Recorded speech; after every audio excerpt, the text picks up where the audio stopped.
Hello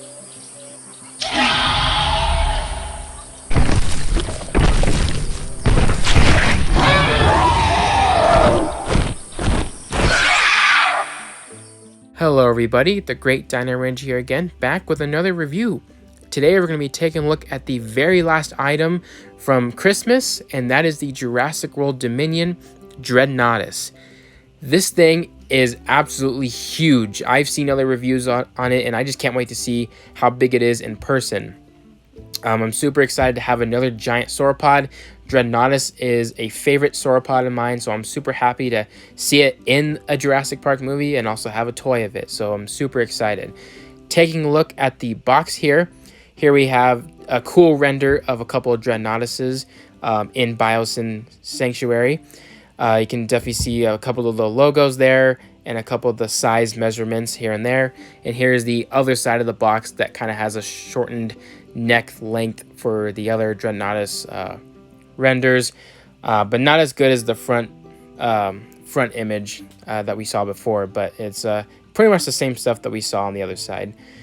And then when you open the box, it comes in 4 separate bags. You got the body, the neck, and the tail in 2 separate parts in 2 separate bags. And this thing is just huge. I'm looking at the size of this thing in my hands, and this thing is just ginormous. And I just can already see it's going to be a really long and giant dinosaur toy. So without further ado, let's take a closer look at it. All right, so here we have the Dreadnoughtus out of the box and put together. And wow, this thing is just huge. I am blown away with the size of this thing. I am super excited to finally have a giant sauropod at these proportions in my collection. This one definitely is much bigger in terms of length when compared to my Brachiosaurus and Apatosaurus. But just look at this thing. This thing is just awesome looking. We're going to start off with the detail and the sculpt. Starting off with the head here, it's nice and covered with all these cool looking wrinkly textures, you know, rough looking textures around the head. Nothing like scales, but you got some nice little rough texturing going on there. And you got some nice little lined textures on the bottom of the chin or the jaw there. And as we open this up, you can definitely see that the tongue, the mouth or the gum flaps right there on the side, and the teeth are nicely sculpted. On the top of the head is nicely sculpted with a few bumps here and there that kind of resemble scales. You can see 2 tiny little nostrils sculpted up there. The eyes are nicely sculpted with a nice little ear hole at the end.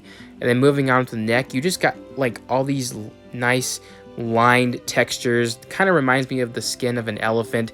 That's just pretty much going through the entire neck here. There isn't a whole lot of scales, but yet again, when you think of a sauropod, you think of more of like elephant-like skin texture rather than scaly skin. So I think Mattel blew this thing out of the water with just how much detail is put into this figure. Even on the underside of the neck here, nice little line sculpts going on there. Just definitely captures, you know, just the overall, I guess, thickness of the neck, but it kind of like shows the muscles being outlined there. Just the overall size of the body and the neck is being shown with just the amount of sculpt work going into this. It looks really nice. It definitely looks like, you know, stretched skin, as if like the muscles or the skin are being pulled as it moves. It looks awesome. You definitely see on the neck and a little bit on the body the nice looking muscle definition there with the muscles poking through, and just the overall nice looking skin texture that's just all throughout the figure. Mattel did an awesome job with this sauropod. You can see more of the stretchy looking marks here on the side of the body, and it pretty much just continues throughout the entire body.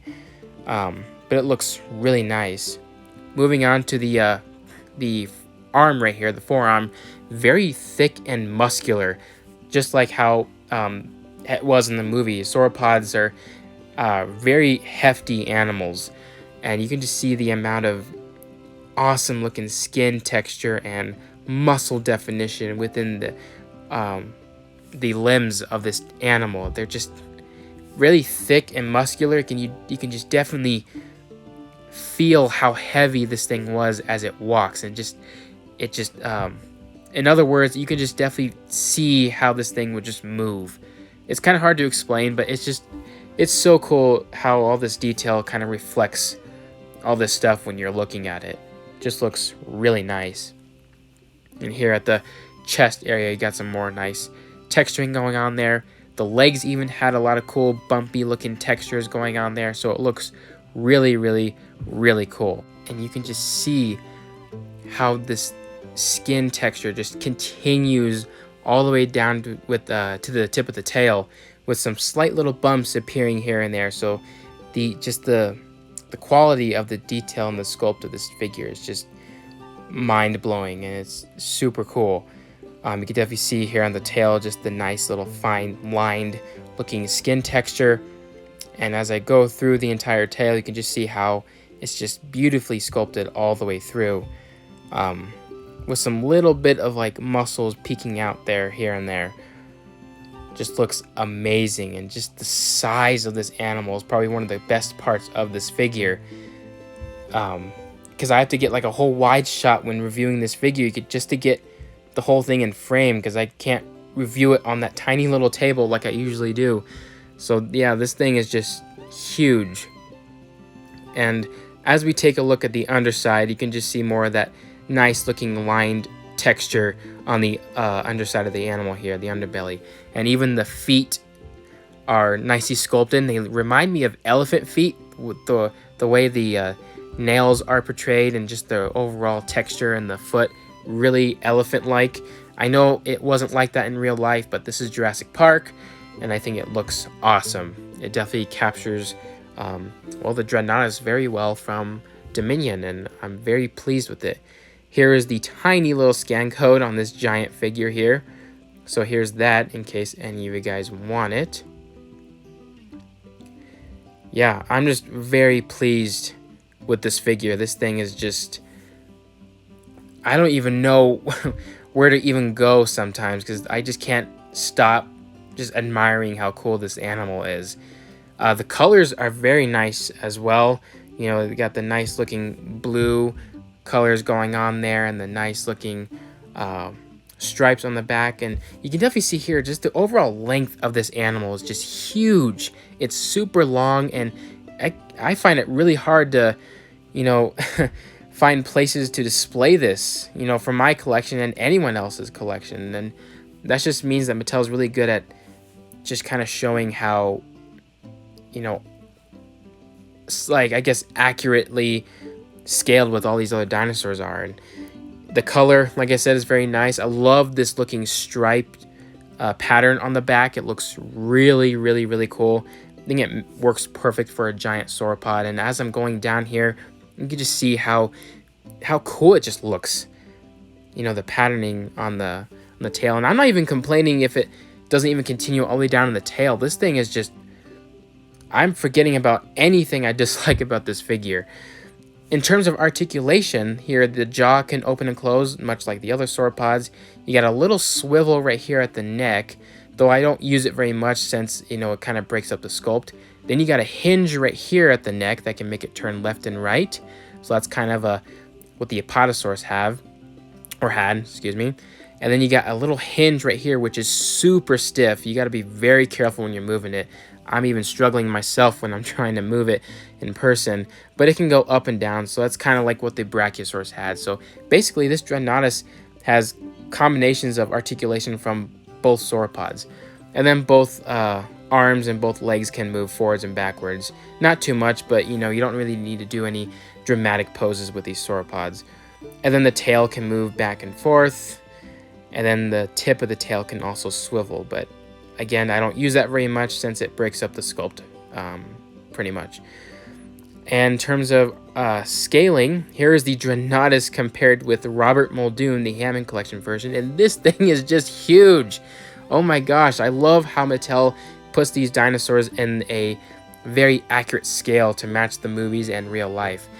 Here it is next to the Legacy Collection Apatosaurus. Definitely the Apatosaurus is dwarfed by the Dreadnoughtus. And here you got the Brachiosaurus, still dwarfed in terms of length, but the Brachiosaurus definitely wins in terms of height, which is absolutely incredible to see all these things compared next to each other. And I'm super happy to have all these giant sauropods in my collection. And then here we have all three sauropods together, the Dreadnoughtus, Brachiosaurus, and Apatosaurus. And they all look very nice together. Definitely poor Apatosaurus is the smallest of the bunch. But, you know, it's always been a generic-sized sauropod. And here we got Muldoon there. Just you can just see how big these figures are, and it kind of gives you a sense of how big these animals were in real life, or in this case, how big they were in the Jurassic Park movies rather than real life, I guess. But just overall huge. But yeah, anyways, everyone, that's my review of the Jurassic World Dominion Dreadnoughtus. For my final thoughts, I love this figure. There is nothing I dislike about this figure. The sculpt, the paint, the articulation, and obviously the size. I love everything about this figure. And I'm just super happy that Mattel was able to provide us a huge sauropod. Because I never thought they would ever pull this off, and they did. And this thing is just awesome. So yeah, I'm super happy to have this as a part of my collection. I hope you guys enjoyed this review. I'll see you guys again later.